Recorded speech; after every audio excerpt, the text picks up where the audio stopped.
FWIW stands for what it's worth. FWIW stands for what it's worth.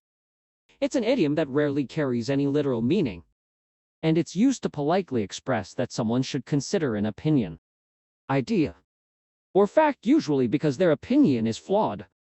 It may have originally been used to qualify a statement of advice, opinion, or suggestion by referring to such a statement and describing it separately from making it.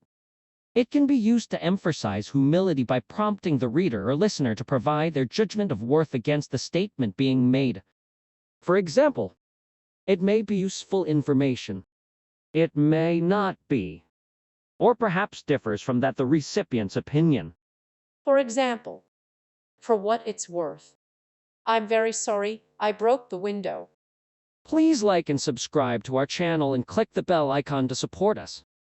Thank you for your support.